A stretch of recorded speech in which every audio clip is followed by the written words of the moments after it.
Hello everyone. My name is Alexandra. This is Justine. We are leading several events at the Marché du Film, and today we are welcoming, in a partnership with EAVE, Lise. I'm sorry, I still cannot pronounce your perfectly well your surname, but it's Lise Lense-Muller, and she will do the presentation on roadmap to production, and Justine will tell you how it's going to work technically. So today there won't be a chat, so we won't use this. The session will last for about 1 hour and 20 minutes. 1 hour is the presentation of Lise, and the second part will be 20 minutes just for your questions. So please use the Q&A tool, but wait until the end to ask your questions, because the first one, Lise might answer them during our session. So just keep this for the end of it. And please try to ask not too precise questions, to project related questions. Ask open questions that will be useful for everyone. And Lise?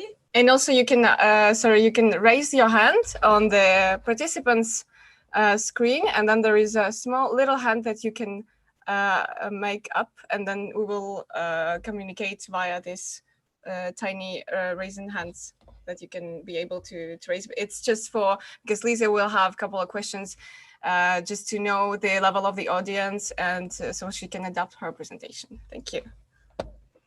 Enjoy.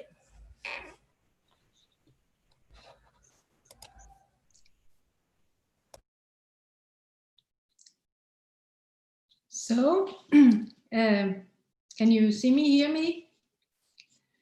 I hope so. Welcome, everybody. I'm Lisa and I'm a producer in Denmark, first and foremost.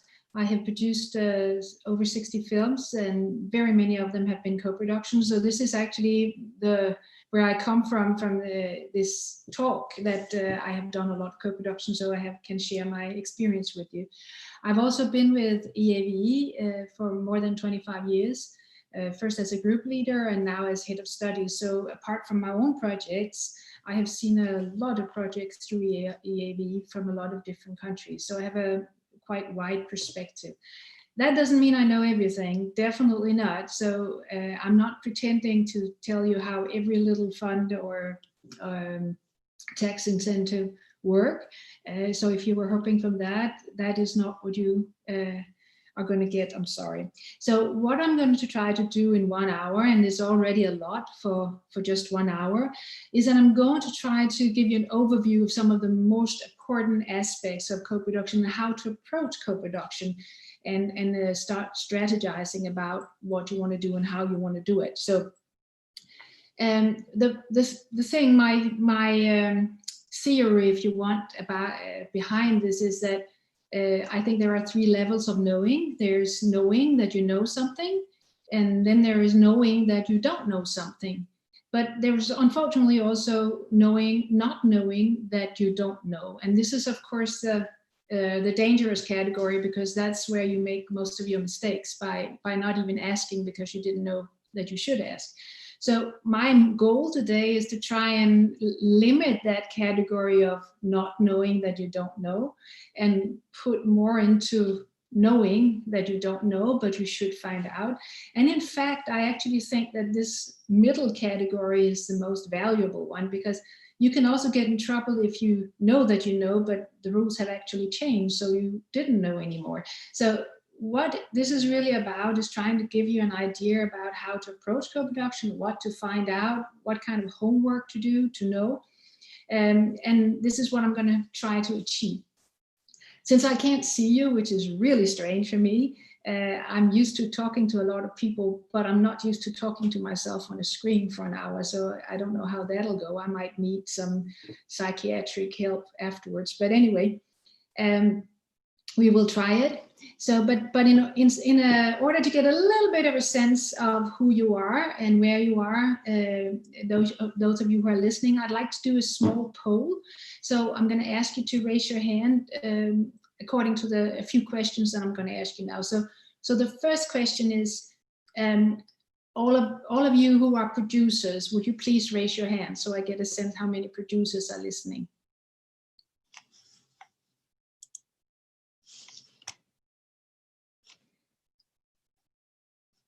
And Justine is going to help me find out how many of you are actually raising your hands, so I don't have to so it's almost everyone. That's good, because it's definitely for producers. So the next question is, everybody who has done 2 or more international co-productions already, would you please raise your hands?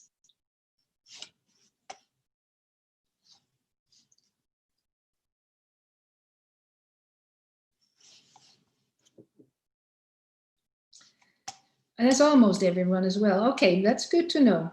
I hope we can still have something that you don't know. It's always a little bit difficult to prepare when you don't know the level, but I'm sure, I hope I will say something that's useful nevertheless. So how many of you, a few more questions, how many of you right now have a co-producer, but you're looking for a project? You have the co-producer, you're looking for the project. How many of you are in that situation?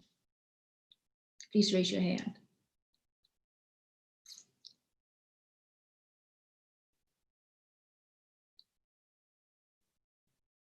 And I'm waiting for the answer here.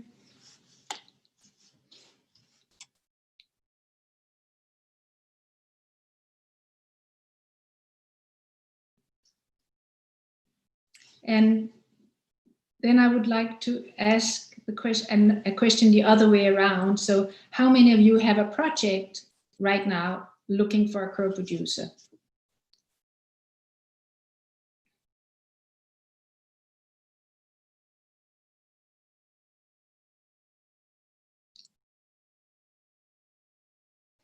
Okay, so not surprisingly, only a few of you answered that you have a co-producer and you're looking for a project, where a lot of you answered that you have a project and you're looking for a co-producer. That's not so surprising. And so for you, all of you who have a project looking for a co-producer, this is my last 2 questions. First one is, how many of you are doing it for artistic reasons, something that the film needs artistically? Are you looking for co-production?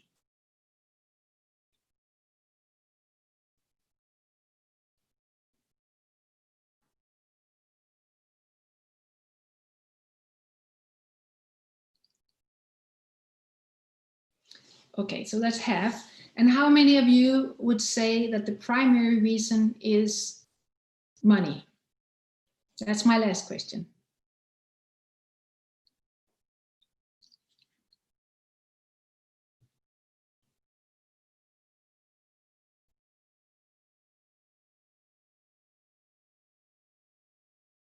Okay, a lot. The answer was a lot. That is also not so surprising to me.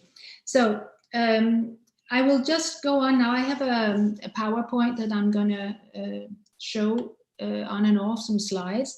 So just to begin, I'm gonna show you some definitions just to get it out the way so that we agree on what we are talking about. So here is first the definition of cross-border co-production between companies. Of course, you can also do this nationally or regionally, but for now we are talking primarily international co-production. So co-production is a setup where 2 companies in 2 different countries both deliver, or more, it can be more than 2, of course, all deliver creative, technical, or financial input from both countries or all countries. If you have public funding on board, it has to be an official co-production. You can also do unofficial co-production, normally not if you don't have, normally only if you don't have public funding. There are exceptions to this, but it's more or less the rule of thumb that if you want public funding, you also need to be an official co-production. If it's a co-production, you share rights and revenues. Then there's co-financing thing I can see. That means financial input from both countries, and you still share revenues, but not rights. And then there are the service deals, which means that one country delivers creative technical services on order, and the other producer pays for it. So financing comes only from the one who orders it. and revenues and rights are not shared. Now, these terms are not protected. And for instance, TV quite often calls something co-production, which doesn't exactly fit this, this definition, but this is generally still how we talk about it and how you should talk about it. TV, for instance, can call something co-production without actually wanting shares of revenues, for instance, but maybe they want creative control to some extent. So in general, there is no one size fits all. It doesn't exist. So these are, everything I'm going to talk about is generalized truths and trends, and there will be differences from country to country, from fund to fund, and you should always check. So I'm giving you an idea of how it works, more or less. I'm going to stop the share for a second here, just so that you don't have to look at a screen all the time. So the idea of co-production actually started when I was new in this business. This tells you how old I am. And it was politically motivated. It was when the EU first started, there was this big vision of creating one culture, one market to help be stronger in the competition with the US, and also to start building a kind of an identity as a European identity. It was also to forge new alliances. It was to do cultural export. And there was a lot of incentives set in motion. There were also a lot of mistakes made. For instance, there were a lot of these projects where you tried to be European, where you had an actor from each country, and you tried to create a story, or road movies where you'd go down through each country. And that, to a large extent, did not really work. So you don't repeat the mistakes of the past. What is much more trending right now is that you do very local stories and make them universally or globally accessible. So you have this new buzzword called glocal. So everybody is looking for glocal stories, which means that it has a strong identity wherever it's rooted, but it's accessible and relevant to other audiences. I wanted to just raise one small flag here also, which is that you have to be very aware of both the pros and the cons of internationalization. For instance, it's quite important often that the project has a home. If you are hoping to distribute in many countries, everybody looks at the performance in the home territory before they move on.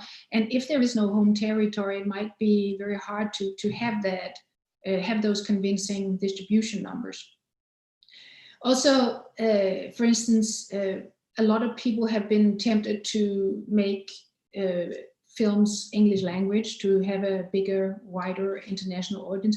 That does not always work. If the local national home audience does not accept it as an English language project, if it's not natural to the film, it doesn't always work. It depends very much on what you're doing.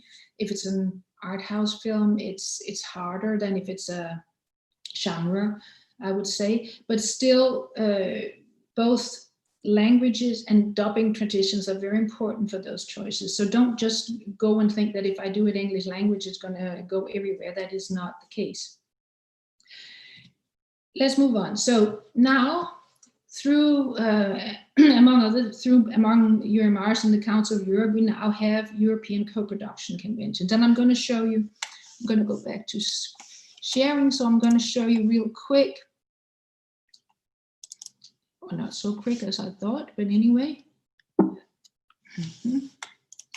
Here it is. So there's there's an old co-production convention, and there's a new co-production convention which has been decided on, but it's still not ratified by all countries.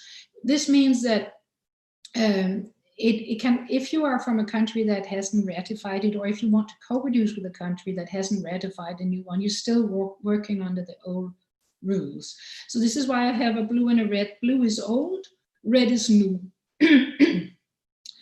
It basically means that if you're working under the European Co-Production Convention, the majority producer in a bilateral, mean two parties, bilateral production cannot have more than 80% of the financing in the old structure and not more than 90% in the new structure.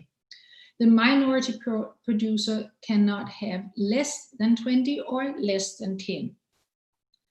The reason why it's changing from 80 to 90 and 20 to 10 is that it turned out to be quite difficult to do co-production between high capacity, so-called high capacity countries and low capacity countries, because if you're looking only at the share of financing, which this does, and you can do an awful lot in a country that's low cost, I mean, in terms of what you're actually doing there, but if the financing didn't meet these criteria, it couldn't become official. So this is why it's changing, and it's very good news. If it's trilateral, which means 3 or more, these are the percentages: 70 for the majority, 80 to come, and not less than 10% for the minority co-producers, and not less than 5 in the new. I also wanted to mention tax incentives, and the reason why I'm mentioning it is that you have to understand that the European Co-Production Convention focuses on financing. Where does the financing come from? Hypothetically, you could have spent 30% of your budget in one of the minority co-producers' country, but only have 5% of the financing or 4% of the financing. Then it would not be an official co-production. You have to have financing meet these percentage rules. So they look at financing. Whereas tax, for instance, tax incentives, they look at spend. How much are you spending in the country? So they're not really interested in where the money comes from. They're interested in what you're spending in that country. So I'm just showing this to show that there is different, the rules are different, the focus is different, and you have to know what they look at. With tax incentives, let me just say one thing, that it is only the percentage of spend, but only certain costs. So you have to know this. It's refund based, most of it, which means you get the money later when you have spent it, sometimes a lot later. It can be even half or a whole year later.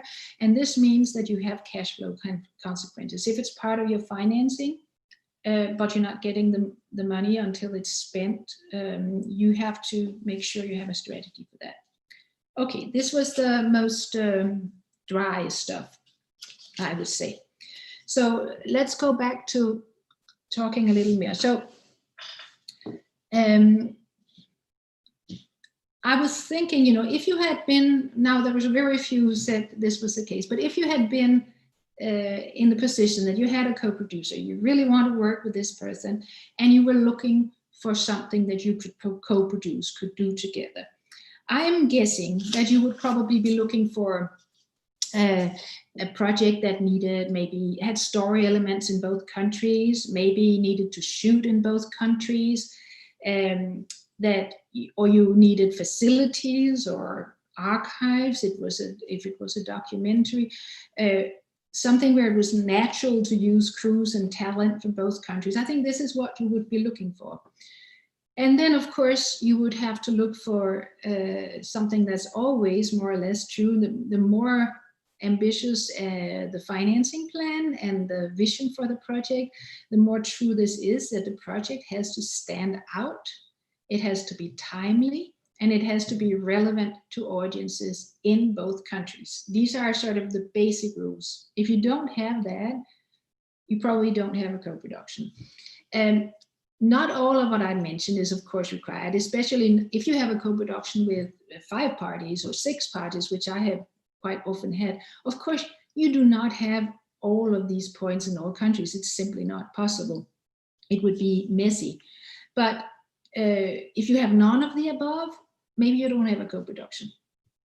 So if you have a project and you're looking for co-producers, the first question to ask yourself is, what makes it co-producible. So step one is to actually sit down and take a really hard, honest look at your project. What makes it co-producible? Why do you want to co-produce it? So, of course, the easy parts are, you know, your creative needs. Maybe you need to shoot in Paris, so you want a French co-producer. Maybe you set your eyes on a fantastic DOP from Poland, so you might want to co-produce with Poland. There are all these things that makes it natural to look for co-production with another country. Then there are also things like your own or your directors and your core team's strengths and weaknesses. To analyze that really honestly can sometimes identify the areas where you might want to co-produce to bring in strengths to cover for weaknesses that are within the team. So, sorry. But also you have to talk to yourself about what the creative space you need to protect is. What kind of creative space is needed to make this a good film? You can get caught up in the little jigsaw puzzle technicalities of, oh, I can get this here, I can get that here. But you really need to think about what's good for the film and for your director. If it's a first-time director, for instance, you probably don't want to put a crew around him that speaks 5 different languages, which makes communication much harder. If it's a shoot with very young children, you probably don't want to go and shoot it in a studio in a very different country, because they will be far away from home. You have to bring parents. There are things that add unnecessary complication to the project. So to identify these things help you know what you are looking for, what your best case scenario is, and it certainly also helps you know what your no-goes are. And this is super important, because the space between your best case and your no-go, not going there, don't want to do that, that is your margin of compromise. And there will be compromises somehow in this process. So if you have then identified what your project needs, then the next step will be to look at what could you go for, what financial sources are out there. And I have a slide, if I can get to it. Yes, I could. Yeah, so these are the financial sources.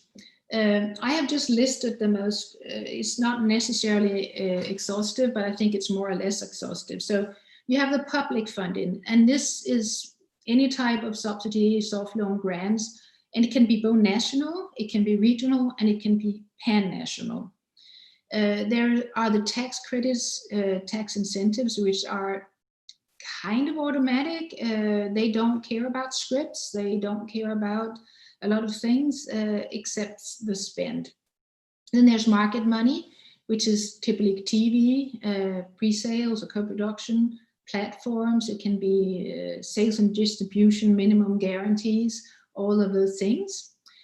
Then you have industry money. That's typically in kind or facilities where you get discount that you can use as financing or long-running risk-willing credits. So it's the industry. You have deferrals, film crew deferrals, which can be yourself, your director, your co-producers, your talent, the crew, everybody on the crew who wants to chip in. And I'm going to talk a little bit more about these sources. And then you have equity, investors, sponsors, rich uncles from America. That is very much dependent on the project, whether equity is available to you or not.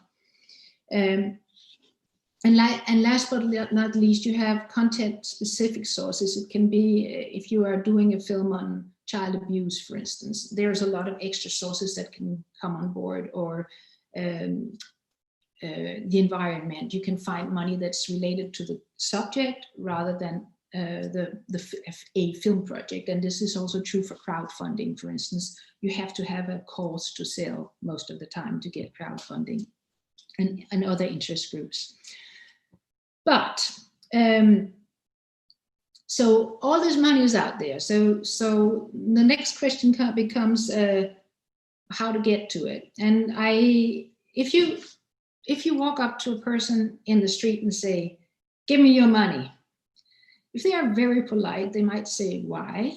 But they might also just say, "Back off." And that's a natural reaction. Nevertheless, this is so often the attitude when people apply for money for a film project. It's like, "Give me your money because I need them." My point here is that it becomes enormously important for your success in selling your project and raising the money that you're actually able to understand who you're talking to. There is in therapy, there is something called the chair exercise. So if you have a deep trauma, you first talk about your own feelings, but then you're forced to sit in the chair of the other person, the one that hurt you, and talk about how they were feeling at the moment. And it's a little bit like that. I'm suggesting that you do a little bit of a chair exercise before you build your financing plan, so that at least you have an idea about why this would be interesting for whoever it is that you're going to approach. So I'm staying with my sources here for a minute, just to tell you a little bit what are their different motivations, what are their interests when they approach about a project. I'm going to come to the public funding in a minute. It has its separate slide, but the other ones I'm just going to go quickly. For instance, tax, like I said, it's spend. They want you to spend money in the region, and they're giving you a break on the taxes. Market money is very much about either audiences directly or profiles. If you fit a certain profile of a slot, for instance, it's still audience driven, of course, but these are the main factors for market money. For industry, it can be network. If it's if it's an interesting enough project, they want to be the ones on the credit list. It can also be competition with other companies. It can very well be seasonal turnover. For instance, not a lot of films shoot in the wintertime, especially if it's outdoors. So there are periods where they have less equipment rented out, if it's about equipment, or you're able to use last year's camera. So you can get good deals with them, so that the discount that they will offer you can become investment in your film. It can also be a credit, so that you pay later based on income, sort of a risk-willing credit, or different ways to set it up. For cruise deferrals, that I wanted to raise a little voice of concern, because the producer and the director, they sometimes have, I would say very often, get tunnel vision. It's all about the project, get the project made. And they are willing to risk their livelihood, their salary, their house. They're willing to sell their grandmother to get the film made. And they sometimes expect that the crew will feel the same way. But the crew moves from one film to the next. And this is also how they sustain themselves and their family most of the time. And if you ask them to work 6 days a week, 12 hours a day, and you also expect them to invest their money, that might not work, and at least not for very long. It might work for one film, but if you have planned to be in the business more than that, you might rethink that.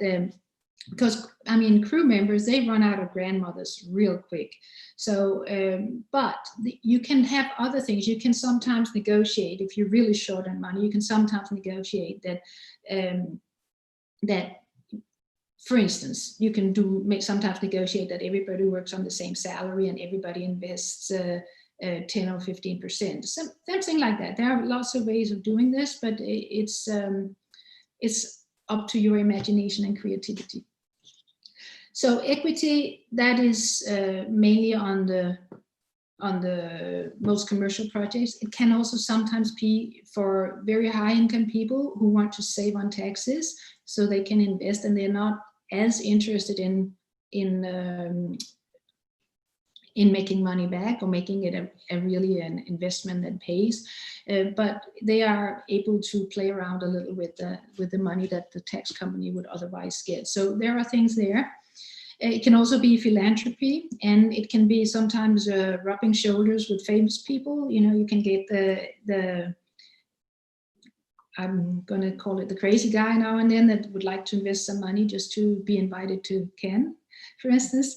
But the problem with that, of course, is that you cannot look them up in the yellow pages. You don't know where they are. So it's not something that can be really a strategy unless you already know them. And then for the money that has to do with content, of course, that is what is interesting for you. Very often it's not the film alone.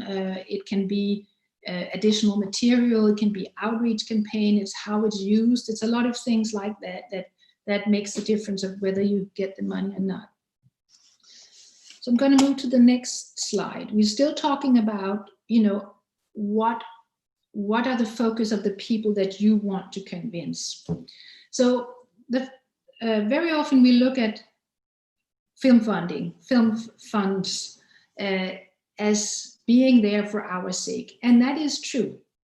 They are there to help producers and directors get their projects made. But it's not the only reason why they are there, or rather they also have priorities. First of all, one of their priorities is, of course, to strengthen their own industry, creatively and financially. That is a motivation. They also want to have a political alibi. A lot of them get funded on a yearly or 4-yearly basis or something like that. So it's important for them to show that what we do is good. They can show it in many different ways depending on the focus, but it's quite often important for them also to have something like awards or, you know, selections in Cannes or other big festivals. And that is something that can count if you're approaching them with a project where they are supposed to be the minority co-production country. That's something that can be important for them. They also very often have the rules of securing net benefits for the industry. That's why there are spend rules, that you get 100%, you need to spend 150%. So rules like that is very common, and of course that can become complicated in financing. If everybody wants to give 100% and get 150% back, that can be complicated. That's why you need different types of money, like tax incentives or pre-buys or other types of money that is or pan-national funding like EAVE or the Nordic Film and TV Fund, money that can be moved around wherever it's needed. Funds also want to strengthen strategic cooperation. It's a risk reduction for them. If they know that companies have worked together before and it went well, they don't have to be quite as afraid of what might happen. And for especially regional funds, there's a lot of focus on boosting the local turnover. A lot of the regional funds were set up to strengthen the region. It's very often the provinces or something like that. So they have even more focus on that very often. And of course, the funds are also interested in making their own funds last longer by getting other film institutes on board.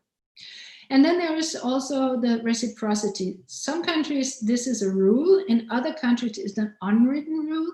It means there is no reciprocity demand. But if you are sending, if a film institute is sending money all the time in one direction and never getting it back from that country, there will be very often a reluctance to keep supporting project from that country. So reciprocity to some extent is there in the horizon in one way or the other. So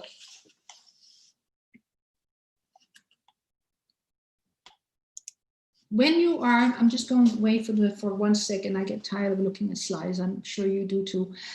So when you are starting to think about how to set up the co-production and make a strategy for it, you start with what's good for the project. You start with the sort of all the natural elements. What do you need? But then you have to start looking at what you have to offer that will be relevant to all these different sources. What is it that you have to offer? This is how to approach it. You start with your needs, and then you immediately move to what you have to offer that's interesting from them. And you have to very often be very conscious about mixing sources with different requirements. I'll give you an example. I made a big co-production called 1989. It was a documentary, a creative documentary, but with reconstruction elements, so some kind of fiction elements also.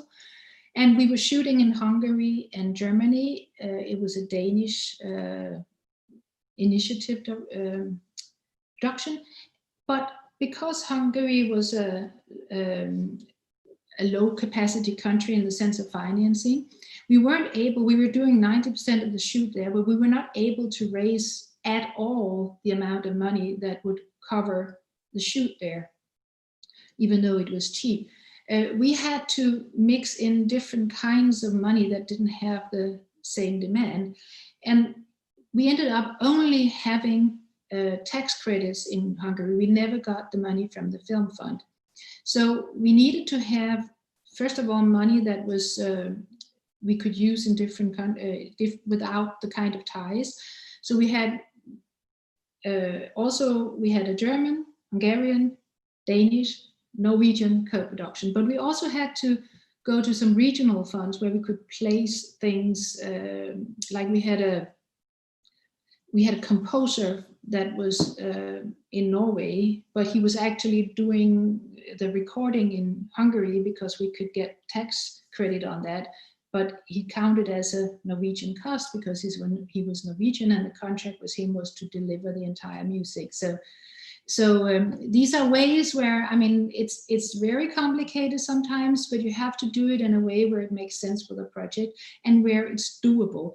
Now, I'm specialized in creative documentaries. You run out of creative input real quick, especially because you don't want a big crew where you don't want to disturb the reality you're filming. So you have a director, sometimes a DOP, sometimes a sound recordist, but not very often.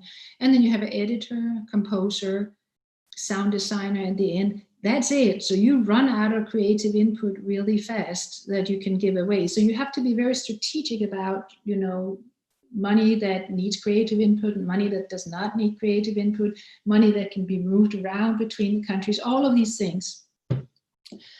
But let me go back to my slides here. So there's a lot of opportunity out there, lots of things that you can find, but there's also some cost. I mean, money is not free. It's not a free buffet. It comes with ties attached. It comes with ties attached, both financially and creatively. So the creative space can come under pressure. The risk of euro pudding is always there, and it's your job to prevent it. I mean, there will be pushes to get a main character from another country who doesn't speak the language of the film you're making, for instance. There is a loss of flexibility because of the percentage rules. You have to spend the money where you decided to spend it, more or less. Of course, you can do things to I mean, if it's a real co-production and you really set it up as a real co-production, of course you can fix the things that may go wrong, but you can't suddenly decide that you won't use any of the crew that you were raised money for in another country. So you have a loss of flexibility. You have added time and administration, sometimes share of creative control. And one of the things that I want to warn you a little bit about, because it's very often overlooked, is the shift in the producer focus. Now, for instance, me, I like to be really close to the films I do in a creative way. But if I have 6 co-producers, I'm busy with them. I am not as close to the film as I should be. I'm busy managing co-production. So it's very important when you choose to always go back and question, why did I want to do this? Is it still true? And you have to protect the creativity and the integrity of the project. That's your main job. Make it work, yes, but protect the project, because it doesn't matter if you have the most fantastic co-production structure. Nobody's gonna applaud you for that if it's a shitty film. So financially, there's of course the extra co-producers fees and overheads. There's more travel and accommodation, more translation, more deliveries, and there's a share of revenue. So here it's always about looking at not the cost and the money alone, but the cost versus the screen value. Are you getting enough extra value on the screen? Because otherwise you're just paying for complication. And I'm being a little harsh here. And I am, because I think it's easy to lose track of it. I mean, you work a lot to get these big structures going. And then in the end, you are not really getting more money for your film. You're just getting, you're not spreading more money around to make the film. Perhaps you could have made it without doing co-production. So always keep track of the net benefits for the film and make sure that they are there. So, of course, there are lots of great things about co-production, and I have done so many. So I'm walking proof that even though I'm now trying to point to all the pitfalls or the potential pitfalls, I still love doing co-production. It changes your perspective. You keep learning, and your films very often get better if you are able to protect the integrity of the project. So if you are now sure that you want to make a co-production, and then it's time to move on and say, okay, I want to do this. Let me find a co-producer. So what is a good co-producer? A good co-producer is someone who can deliver, who has access to funds and distribution, who you can trust and respect and would like to work with for some years, which is very often the case, who compliments you, not copy you. There's a huge mistake often made, both when making film crews and when setting up co-production, is that you're looking for somebody who's just like you. You know, you like to have somebody just like you to play with. That's not what you need. You need somebody who's good at what you're not good at. You should look for somebody who's not like you, but who you like, of course, and respect. And also look for somebody who needs the things you have to offer and who offer the things that you need, who shows enough interest and commitment, and who have stable structures and stable companies. And you should do your homework. I have one of my first very big international co-productions. I had a co-producer go bankrupt on me, and then I had found another co-producer who also went bankrupt, and that was a living nightmare. I cannot recommend that. So do your homework, find out if this is a good idea or not a good idea. But I wanted to do one last slide on co-producer motivations also, because there's also very often one of the sources of, let's say, complications or conflict is very often that you expect your co-producer to be exactly as much in love with the project as you are. But there are actually differences in the main producer and the co-producer motivations. Of course, let's just say that, of course, both really want to do the project and both think it's a great project. That's sort of a given basis. However, the main producer could have bigger artistic and commercial ambition, whereas and they could be very interested. That's why they're doing it, that they have artistic commercial ambition. They want access to talent or locations or whatever. They want a bigger budget and more financing, access to markets and audiences, international perspective. They want to get the project made. So all of this is about the project. And then maybe they also want to have a strategic partnership for the future. So it's mostly about the film. To be a minority co-producer, one of the most important things is for you first is to find out, first of all, something that gives you credit nationally and internationally. Do I want to spend my time doing this? This is worth it for me. But then the second very, very, very important thing is it co-producible in my environment and financeable? Do I believe that I can get money from my television station? Do I believe I can get money from my film fund? Because that's a lot of work, and that part of the job is always unpaid. So is it something I believe in? One of the great benefits of doing minority co-production can be that you get a little faster results. I mean, you don't spend years and years developing. You very often come on board when the project is close to ready. It means there's less time between you come on board until the film is finished. So there's also less risk. So it can also be a good way to cover your overheads and have some turnover in your company.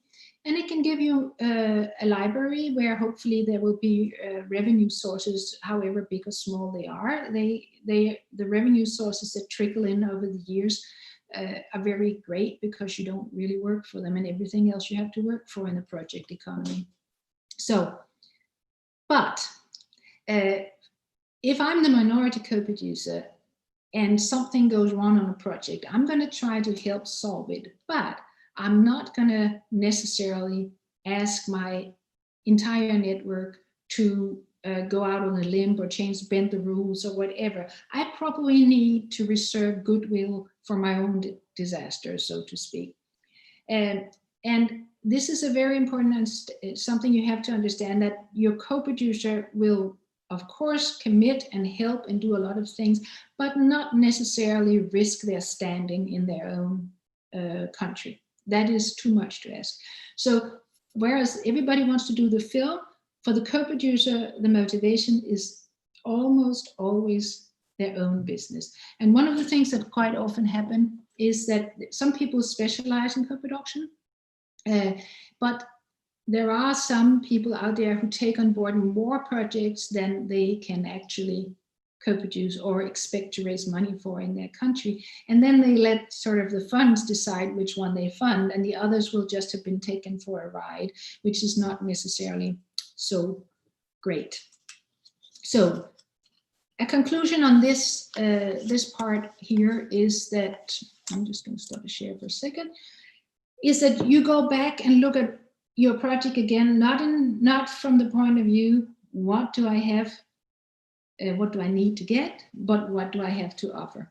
And again, you have to stand out. It has to be timely. It has to be relevant to audiences. One of the things that I didn't mention, which is sometimes actually a selling point for film funds, can be that if you are an experienced producer, for instance, it can sometimes be great to choose an up-and-coming talent producer from the other country, because the film fund will see that as a learning curve for that person, so they might be more likely to fund it. It can also be the other way around. So all of these things play into your selling, and no selling, if you go to the regional fund, you don't say exactly the same as if you go to the national fund. If you go to an equipment company, you don't say the same as if you go to a content related money source. So make sure that you're not lazy and send the same letter to everybody. Make sure that you're trying to meet them where they want to be met. And always, always, always go back and check your own why. Why am I doing it? Is it still a good idea? So I'm going to jump to talk a little bit about the main points in the deals. And of course, this is not an exhaustive list. It's not something that you shouldn't take a slide like this and then just cover it and say that now we got all of it like a list. But these are some of the things that you definitely have to approach, and you even have to do it if you do also co-development. I mean, not just co-production agreement, but co-development deal memo, for instance. Which creative roles are you planning on taking from which country? This is very important, because if I go, for instance, sell a co-production to my Danish Film Institute, I will have to tell them that, you know, we are going to have the position of the editor. So if you then give the editor to another country, we may end up losing the money in Denmark. Of course, it's possible to renegotiate if there are very good reasons for it, but there has to be some creative, important input. So this is something to talk about. How are you going to share the task? Who does what? At what time? Also, who has what responsibilities and rights for each party? That's very important to know. Again, it can also, and then the budget, the allocated budget, including contingency and overheads. For instance, I just wanted to mention this. I always make a point of not automatically putting the same amount of contingency in each co-production country. Maybe I do it in the budget if the rules require me to do that, but then I will put in the co-production agreement that a certain percentage of the contingency can be spent wherever it's needed, in whatever country it's needed, because overcosts don't come like this, you know, that if you do a shoot in one country and you do a shoot in the next country and you do editing in the third and sound design, you don't have overcosts like that. You may need all your extra money for the editing, for instance. This is not unusual in documentary because you don't have a script. You kind of have to find the film and the editing, so you start all over again looking for the story. But if you have spread it equally, there's a very big chance that it will have been spent just because it was there. So that's something to discuss. Where is the contingency able to be spent? Financing territories and distribution territories. Very often people forget that those things can be different. You can, for instance, give a territory to a co-producer for them to raise finance from that territory if they had very good connections. It doesn't mean they need to own the territory forever and ever. It can just be as a financing territory, and then it can revert to you or to everybody for revenues and distribution. Time is a super important point.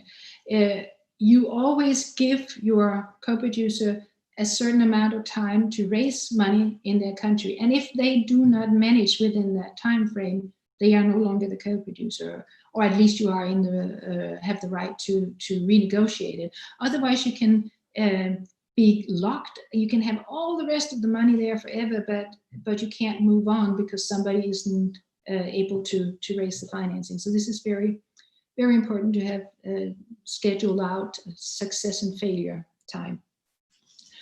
Ownership of material and copyright, share revenue. I have another slide which is about the share revenue. So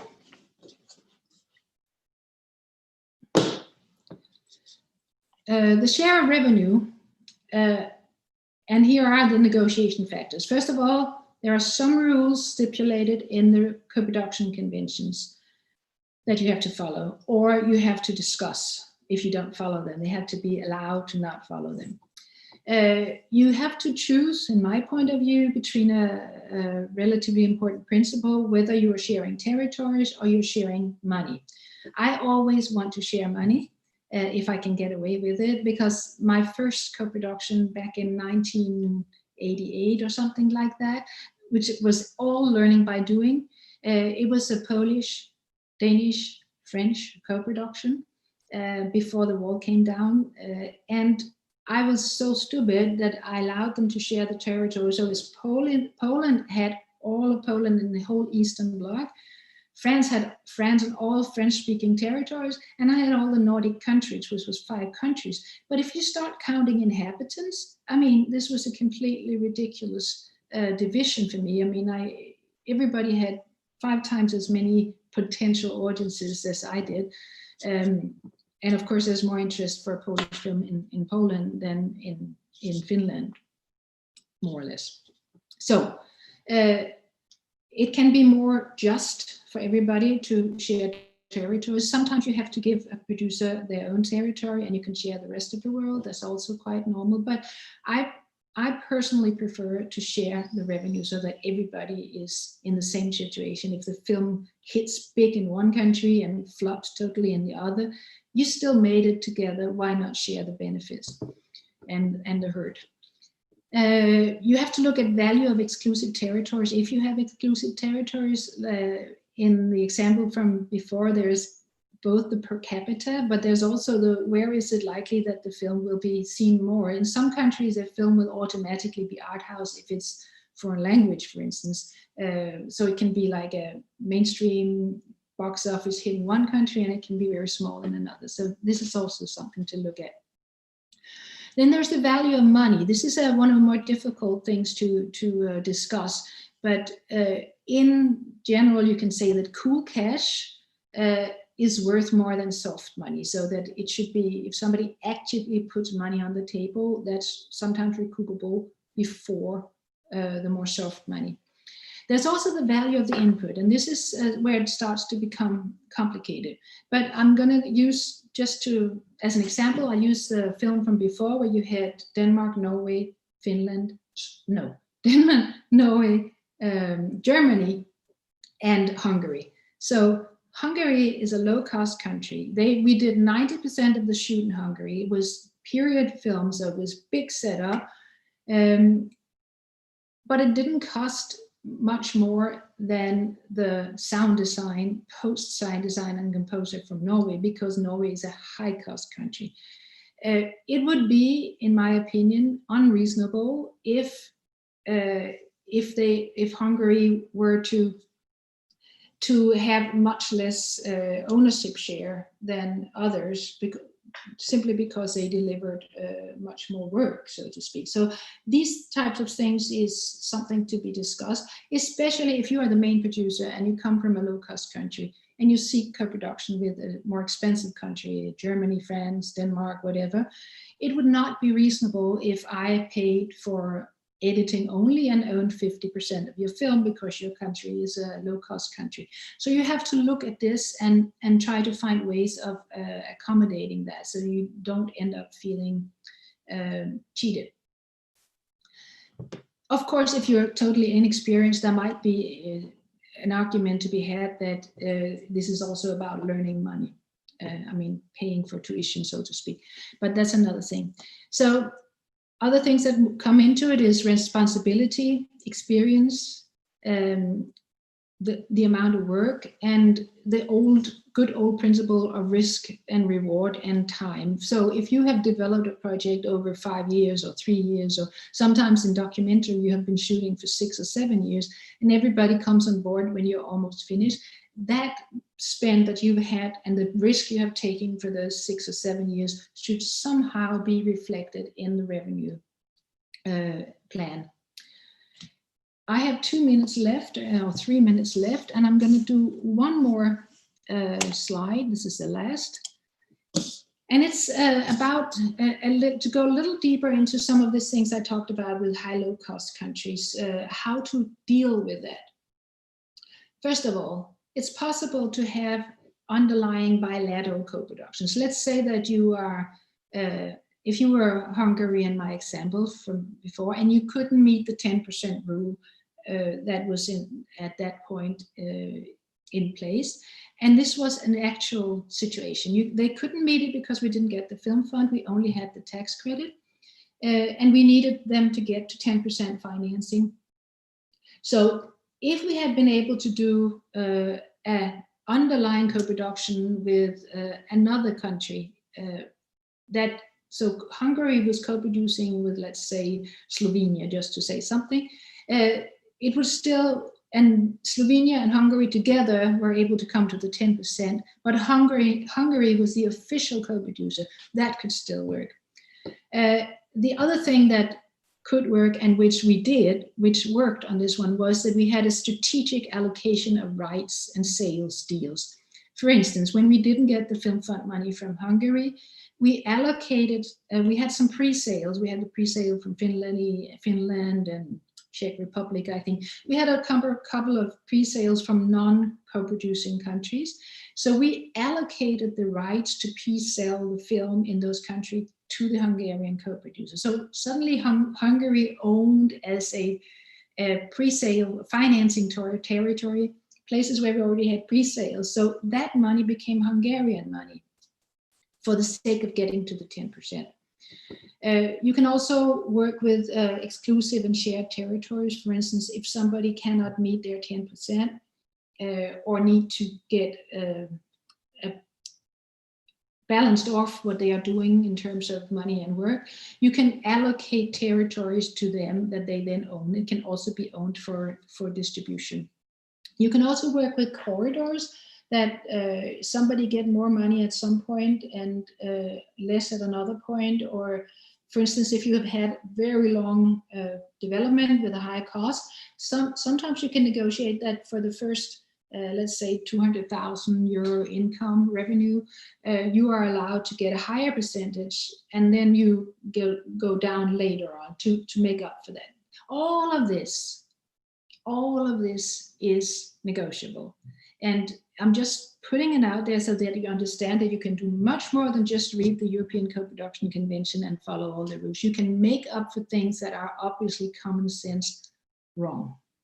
Not all the rules can accommodate for everything, but you can, to the extent that you're able to negotiate it, of course. And this is the question. So I'm gonna round up now so that we can have some Q&As. So what I wanted to say is that, as a rule of thumb, just to end up, do co-production for fun, for learning, for getting, clever all the time, being in dialogue with the world around you, but protect the creative space and the effect on screen. Maintain quality, both in the result, but also in the process. Be decent all the way. Confront people, but be decent. And don't overcomplicate it. Use common sense. Don't make it too complicated. If it's too complicated, don't go there. And that's my last word for now. So let's go to the Q&A. I'm going to go here and see. Okay, so the first question is from Sarah, that asks, is the UK now regarded as officially not an EU country, and what does that do to the current agreements, treaties? There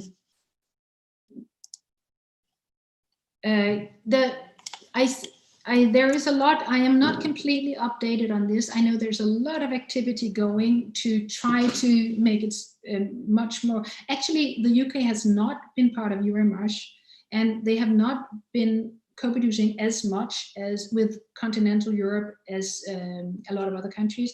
I think also because they're traditionally more focused on the US, for instance. But I know there is a lot of activity now going on to make it more accessible to co-produce with the UK and for UK producers to co-produce with EU producers. I don't know if they're going to be managed to be member of the media or the Euromarsh. That I'm not sure about, and I don't think it's done at this moment, but I could be wrong. Next question is from Savannah. It's would a company who were cash flowing a tax credit count as a financier for the purpose of meeting the 80-20 soon 90-10 threshold? I don't think so, no. I think cash flow is not financing because it's you could go and get it in a bank. The bank wouldn't be the financier. So I don't think so. I can't off the top of my head think of a construction where they would be. But you could argue that if there was a cost of the interest, let's say that there was a 10% interest and it was a big amount, you could perhaps argue that the amount that was actually the cost of cash flowing could be part, if it was in the budget, could be part of the financing as well. I think that argument could probably be made.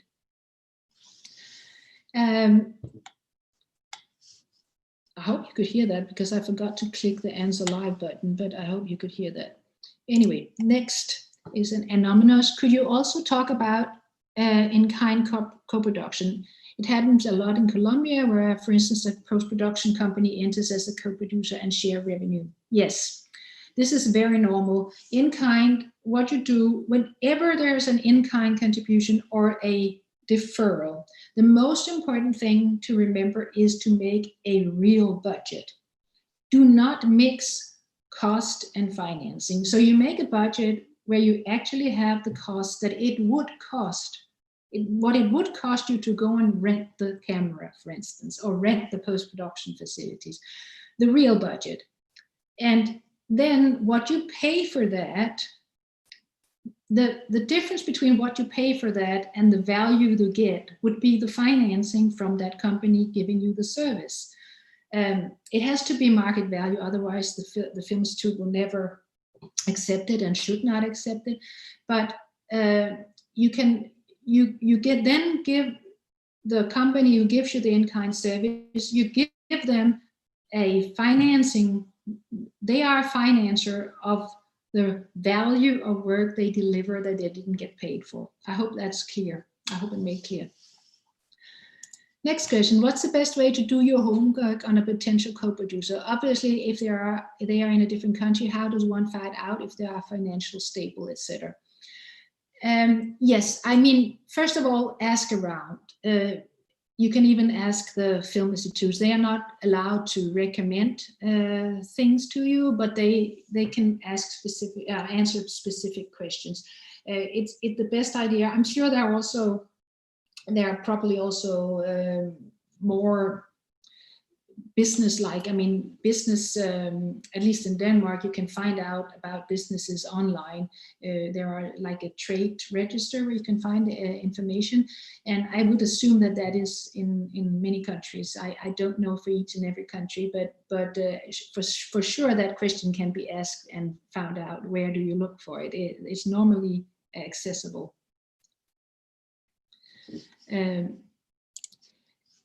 Does it make sense Gustavo asked, does it make sense to start a co-production for movies in the stage of post-production?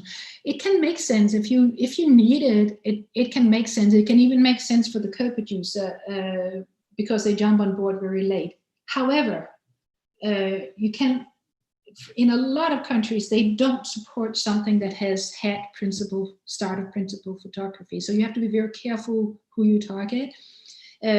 Of course, principal photography, especially in documentary, is a very, very flexible term because you cannot finance a documentary nowadays without showing footage. You have to have a pitch trailer, which means you are shooting. So when is exactly principal photography? And also there's no pause button on reality. So once you start shooting, you probably have to continue. So the definition of principal photography is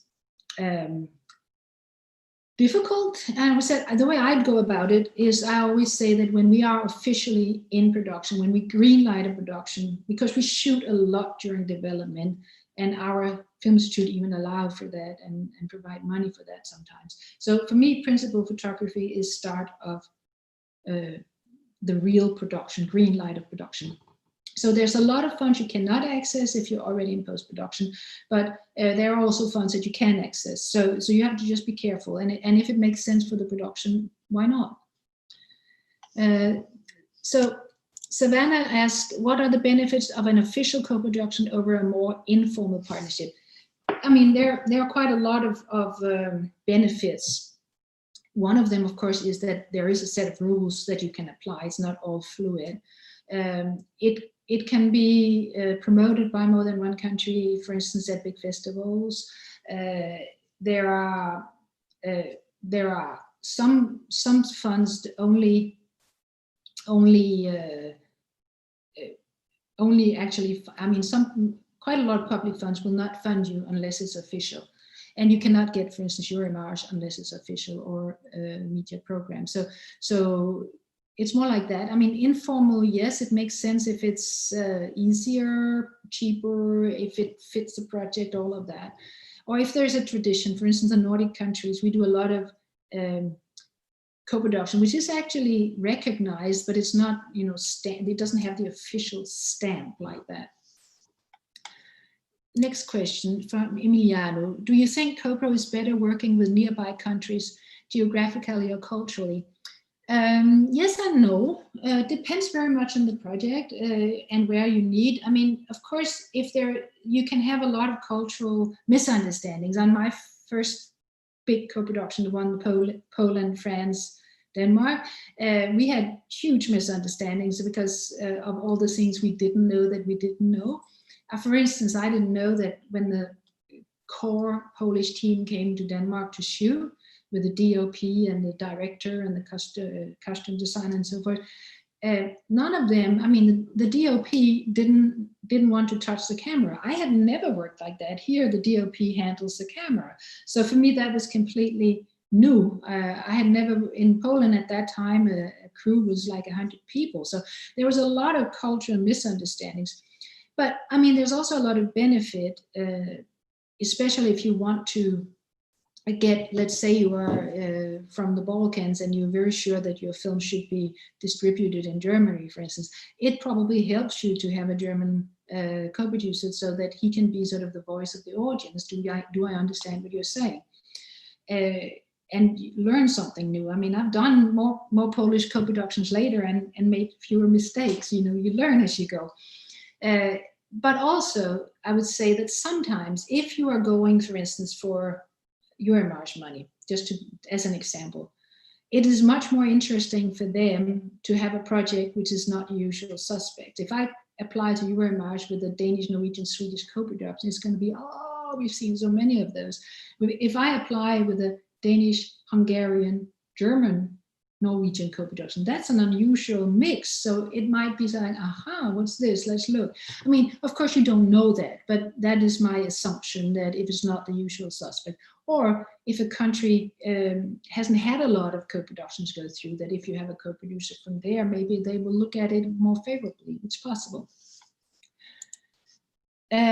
If a country doesn't have, this is Nikhil asking, if a country doesn't have a co-production treaty like the US, what option does a co-producer from the US have? Even in the European system, you are allowed to have a certain percentage. I mean, even if it's an official co-production in Europe, you can have somebody on board who is not part of that. You can have a sort of external co-producer on board. So that's possible. I think the most important thing is to try to understand the system so that you don't make it hard for whoever is your European co-producer to operate in the ways they have to. So this is it's possible to co-produce. I have co-produced with the States, and this is the most important, to understand what the system here is and what works. Sanjay asks how revenue should be shared if one or more countries are bringing government funding and others are bringing private equity. Well, that depends. It depends also on the government funding rules, because in some countries, government public funding wants to be part of revenue sharing from the beginning. In some countries, they don't. So I would say that it's very important to, if sometimes what I said before about your budget and the financing is very important. Sometimes the producer forgets to put their own time and money and the development costs and all of that in the budget. And that means even if they weren't paid for by, or especially if they weren't paid for by your government funding, and you don't put it in the budget, it disappears. So when you start looking at revenue shares and somebody's coming in with a lot of equity, and your deferrals, which is also a kind of equity because it's a value that you gave to a project and didn't get paid for. So it's a deferral, it's a value.